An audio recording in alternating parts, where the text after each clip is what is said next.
Ya, jadi itu adalah kondisinya di mana sel telur gue itu kecil-kecil. Jadi kalau kecil-kecil itu nggak akan bisa hamil. Nerima kabar dari dokter, gue tuh dapat WhatsApp kalau sahabat gue baru aja lahiran. Kayak pas banget kan, kayak momennya gue kehilangan dia, iya kayak langsung nangis. Gue kabur ke rumah toilet di rumah sakit Bunda tuh, gue nangis. Gue kayak kenapa sih kok gue susah banget buat hamil, kenapa harus guguran 2 kali, emang gue kurang apa? Kayak udah sampai obat hormon itu semua udah diminum.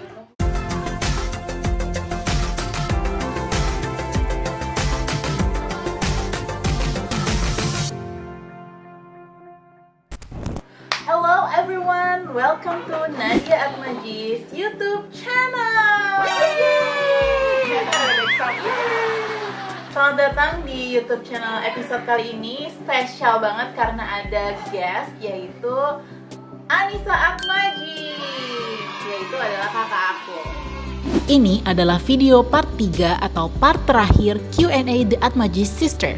Kali ini kita bahas program hamil inseminasi kakakku.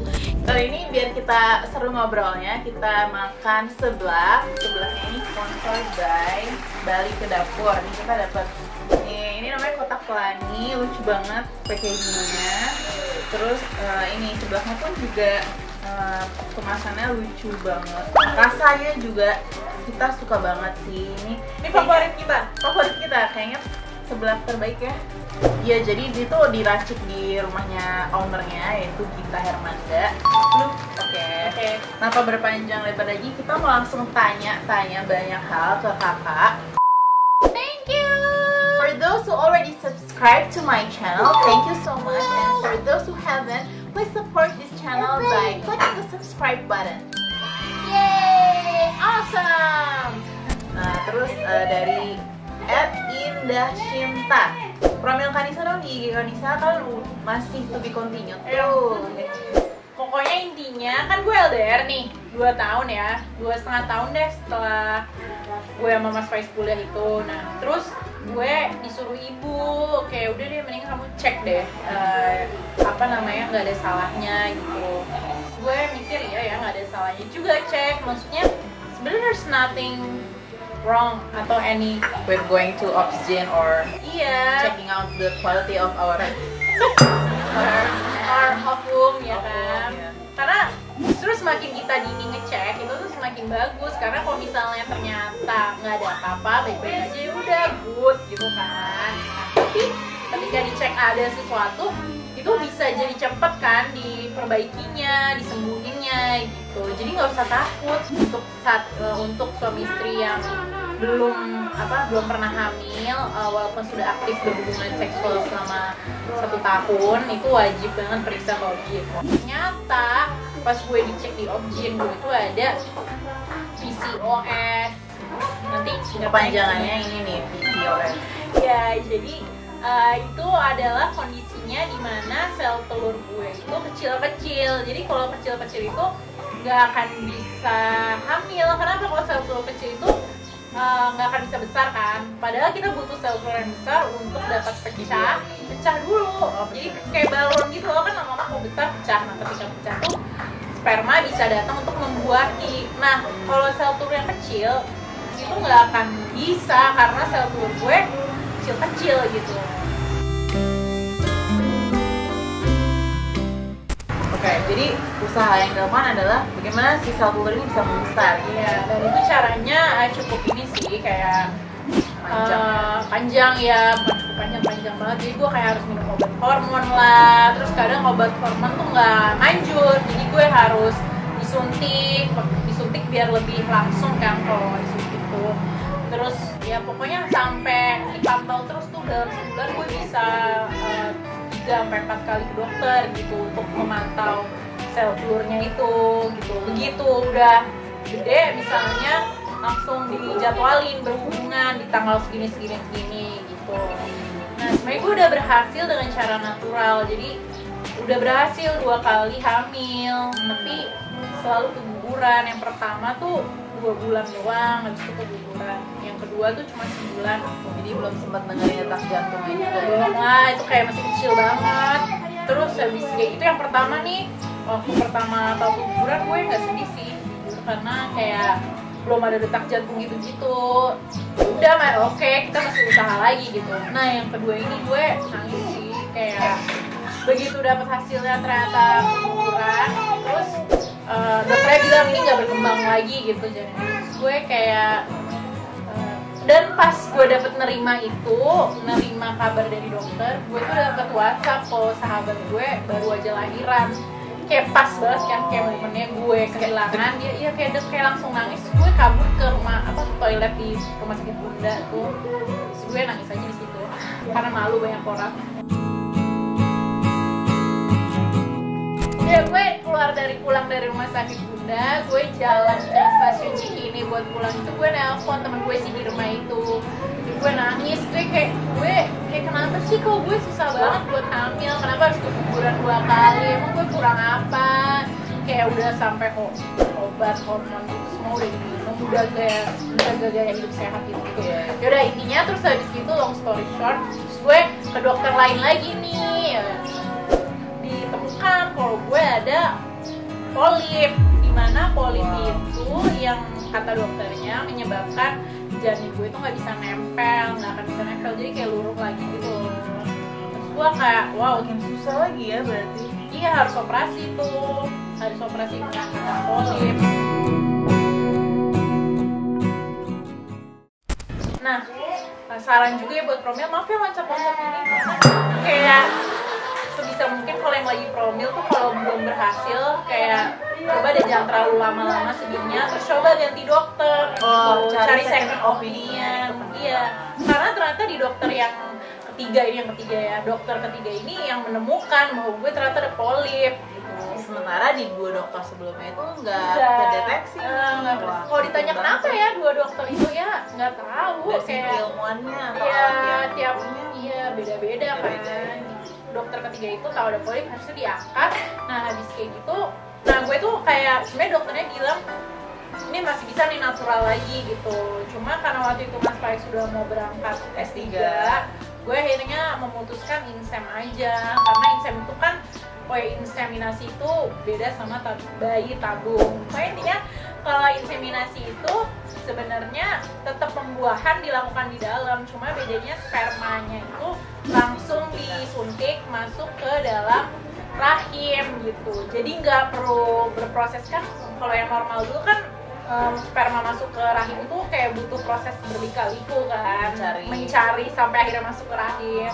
Dan ada kayak proses seleksi si sperma terkuat yang ya gitulah ya. Nah kalau si insem ini dilakukan pembuahannya tetap di dalam, tapi spermanya langsung dimasukin dan terpilih sperma dari awal dipilih kan spermanya. Iya, sperma yang bagus itu dipilih. Nah sedangkan kalau bayi tabung itu beda, pembuahannya di luar kalau bayi tabung. Jadi spermanya diambil, sel telurnya juga diambil, habis itu dibuahi lewat sains lah, ya sebuah media gitu. Nah kalau udah jadi baru dimasukin lagi ke rahimnya perempuan gitu.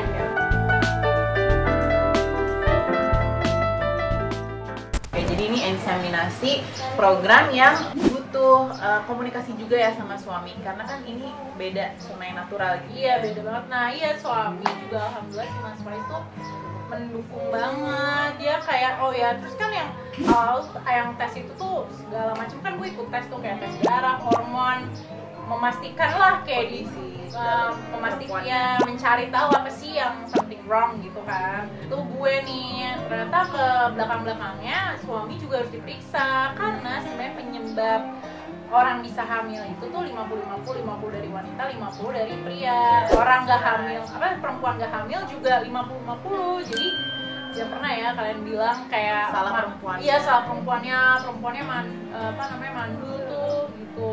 Harus cek juga laki-lakinya nih.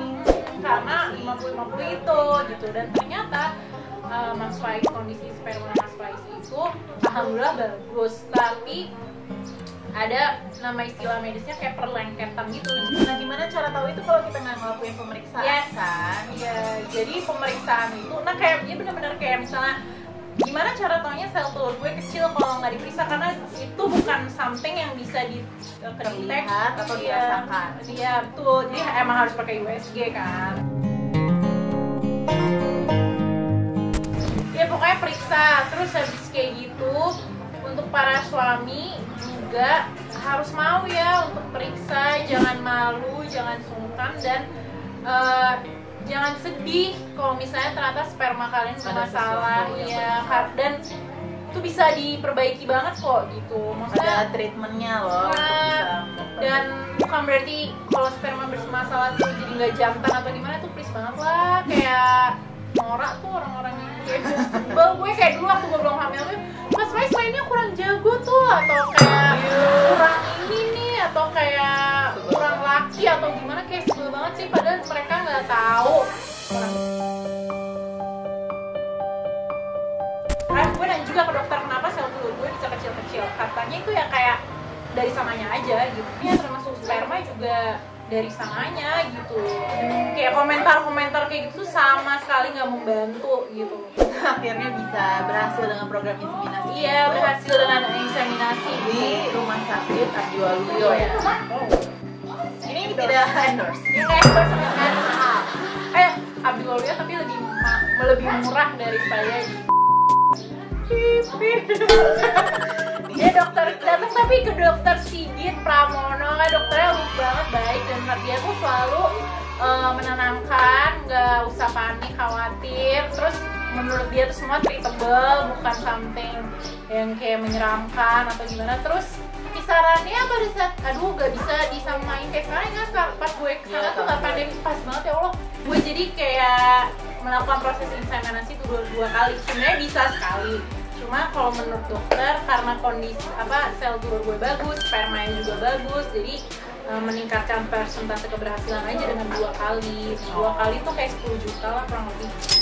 Udah sama obat 2020 sebelum COVID. Nah terus terus habis itu hamil. Terus hamil udah ternyata kembar guys, kayak wah. Kayak gimana ya, kayak ibarat gue yang keguguran kemarin tuh kayak langsung dikasih kembar, kayak diganti langsung 2 kan kalau kata si Mas Sinton tuh kayak wah. Ya udah kata Mas Sinton kayak wah Tuhan tuh baik banget ya, kayak semua ada hikmahnya lah. Dan kalau dipikir-pikir ya, memang ini tuh udah yang terbaik. Gue baru dapet anak tuh setelah maksudnya tahun 2020, karena kalau misalnya gue ternyata berhasil hamil pada saat itu, gue rasa Mas Faiz nggak akan S3 sih, karena kan pasti sibuk ngurus anak lah.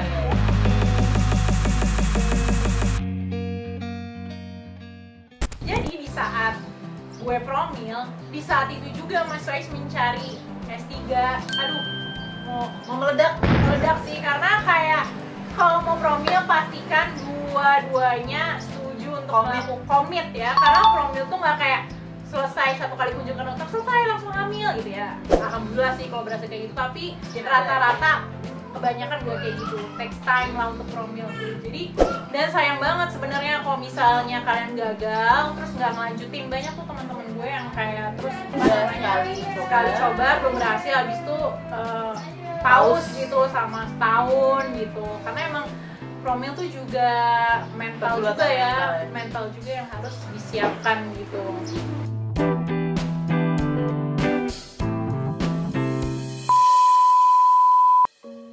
Untuk semua pejuang 2 garis biru, semangat! Aku tahu banget perasaannya, perasaan sedih kenapa belum hamil-hamil juga, perasaan bersalah belum bisa kasih cucu ke orang tua, perasaan iri ngelihat temen yang udah hamil dan punya anak, perasaan kesel ditanya sama banyak orang, mana anaknya?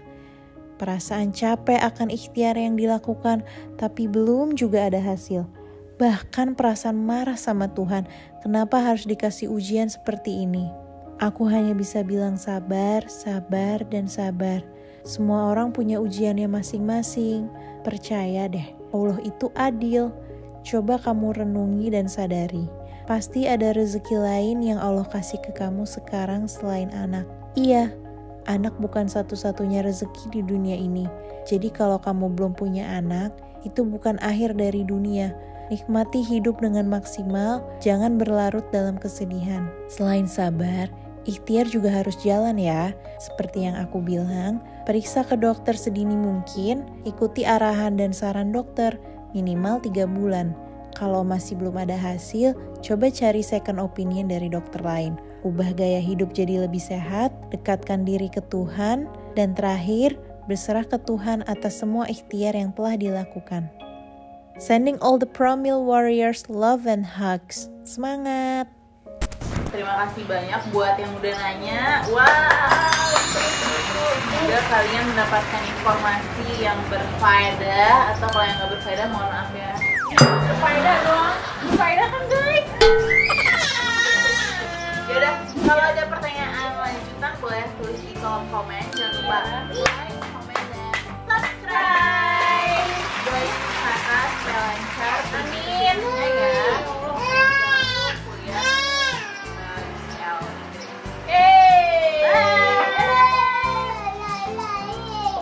Love you. Halo adek, good luck ya di UK, di London. Pokoknya di sana just be yourself, nggak usah dengerin apa kata orang yang julid, yang nyinyir. Tetap berkarya, dengerin aja orang-orang yang penting dan sayang sama lo. Yang kedua, don't compare yourself to others, karena lo orang yang cukup mudah untuk melihat pencapaian orang terus lo jadi minder. Enggak, jangan kayak gitu ya, karena lo juga hebat. Lo nggak perlu ngelihat sekeliling, fokus on yourself. Yang ketiga, have fun di UK. Jangan cuma belajar aja, tapi juga jalan-jalan, kulineran, make a lot of new friends, tetap berorganisasi sesuai passion lo. Pokoknya jaga kesehatan juga, jangan sampai telat makan. Oke, love you. Tunggu dulu, jangan stop. Love you. Good luck di sana. Jangan lupa tetap kontak-kontakan sama gue, tetap cerita apapun yang terjadi di sana, oke? Love you. Nah, kalau ini pesan dari Mas Faiz. Semoga kuliahnya lancar, lulus tepat waktu. Pesannya apa dong di sana? Pesannya jaga kesehatan, makan yang teratur, biar imunitas tubuh kuat karena kasus COVID sedang kembali meningkat. Prokes juga jangan lupa, Apa prokes? harus selalu diterapkan. Oke, siap Menteri Kesehatan 2040. Dadah, we love you. Dah.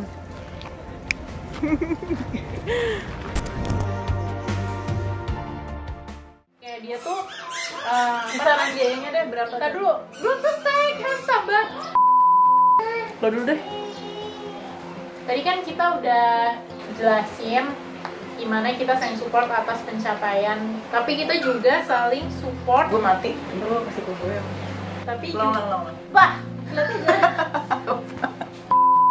Tadi kan kita udah sharing gimana kalau kita tuh juga ulang lihat lagi ngerjain